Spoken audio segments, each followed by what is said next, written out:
L'association des jeunes leaders pour le développement durable d'Adorun soulage les enfants orphelins, vulnérables et les meilleures filles au CEPE à l'approche de la rentrée scolaire 2025-2026. C'est à travers des dons de kits scolaires. La cérémonie de remise a lieu le week-end dernier à l'EPP d'Adorun.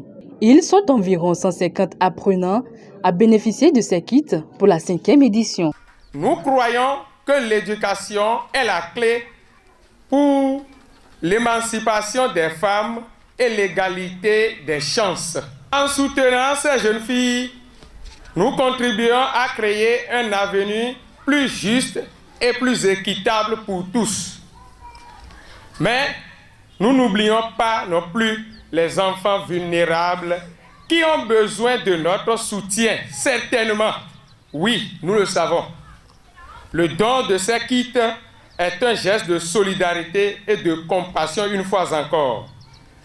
Nous sommes convaincus que nous devons faire tout ce qui est en notre pouvoir pour vous aider à réaliser votre rêve. En présence des acteurs du secteur éducatif de la commune d'Atiémé, les apprenants et parents d'élèves ont eu droit à une communication sur le thème « Appropriation du rôle des parents dans la prévention de la délinquance juvénile au regard du Code de l'enfant » dirigé par le directeur départemental des sports du Mono.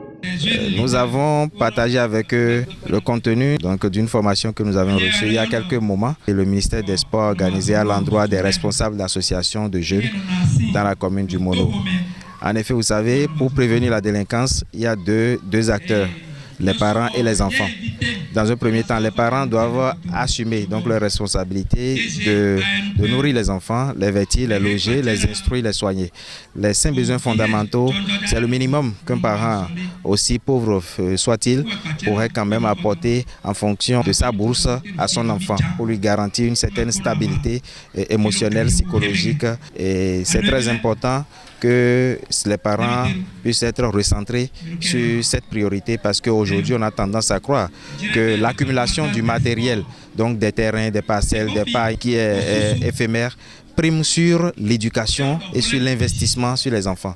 Nous sommes partis des exemples palpables pour leur montrer que lorsqu'on investit sur un enfant, pour le former, c'est une garantie d'un avenir meilleur. Pour augmenter le nombre de bénéficiaires les années à venir, le président de l'association des jeunes leaders pour le développement durable d'Adorun promet intensifier leurs efforts pour mobiliser plus de moyens pour accompagner les meilleurs élèves et les enfants en situation difficile. Nous le savons tous que le monde associatif est un espace de liberté, d'expression et d'engagement.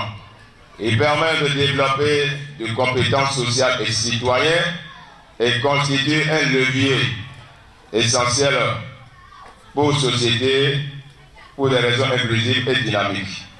C'est dans cette logique que le gouvernement alloue des subventions à travers Oscar des meilleures associations depuis 2024.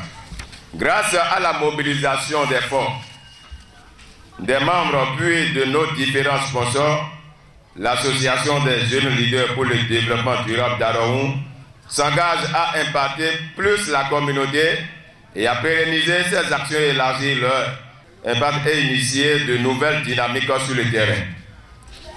Chers lauréats, vous êtes les artisans de l'inclusion sociale, des grains qui font fleurir l'avenir. Votre sélection parmi tant d'autres témoigne de votre engagement, de votre travail acharné et de votre détermination. Mais souvenez-vous, ce que vous avez accompli n'est qu'une étape et non une fin en soi. Continuez à viser l'excellence, à inspirer et à servir de modèle pour les autres jeunes écoliers et écolières. L'association des jeunes leaders pour le développement durable d'Adorun reste à vos côtés. Les bénéficiaires, au nom de leurs représentants, expriment leur sentiment de gratitude et de reconnaissance à l'endroit de l'association. C'est avec un plaisir et une grande joie que j'éprouve à la vue de ce beau rassemblement. Permettez-moi à l'entente de mes propos de témoigner à quel point ces occasions sont importantes pour les apprenantes car elles suscitent en eux la motivation et la réussite. Je tiens donc de féliciter tous nos encadreurs pour leur sacrifice et motivation sans relâche tout au long de l'année scolaire 2024-2025. Merci également à vous, nos parents, au nom de tous les enseignants de l'école privée Le Triomphe d'Akonanam, au nom de l'association des parents d'élèves, au nom des meilleures candidates au CEP 2025 et en mon propre nom, nos gratitudes à l'association des jeunes leaders pour le développement durable. Une photo de famille a mis fin à cette cérémonie.